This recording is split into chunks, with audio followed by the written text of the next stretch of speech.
To measure your blood oxygen in Samsung Galaxy Watch 8 Classic, first of all we'll need to swipe up like this from the bottom of our screen. We can then select the Samsung Health category. Go to the blood oxygen level right here and select measure. Make sure that you're wearing your watch during that process. We need to move it higher actually, so follow any instructions you will see. And we need to place our elbow like this and hold our wrist near our heart. So I'm actually gonna do it. You won't be able to see the watch, but let's see.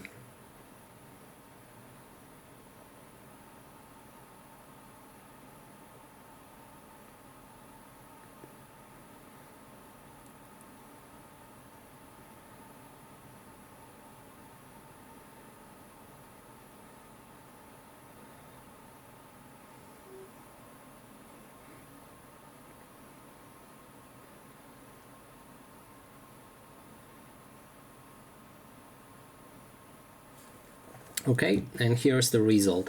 So that is basically everything. Thanks so much for watching.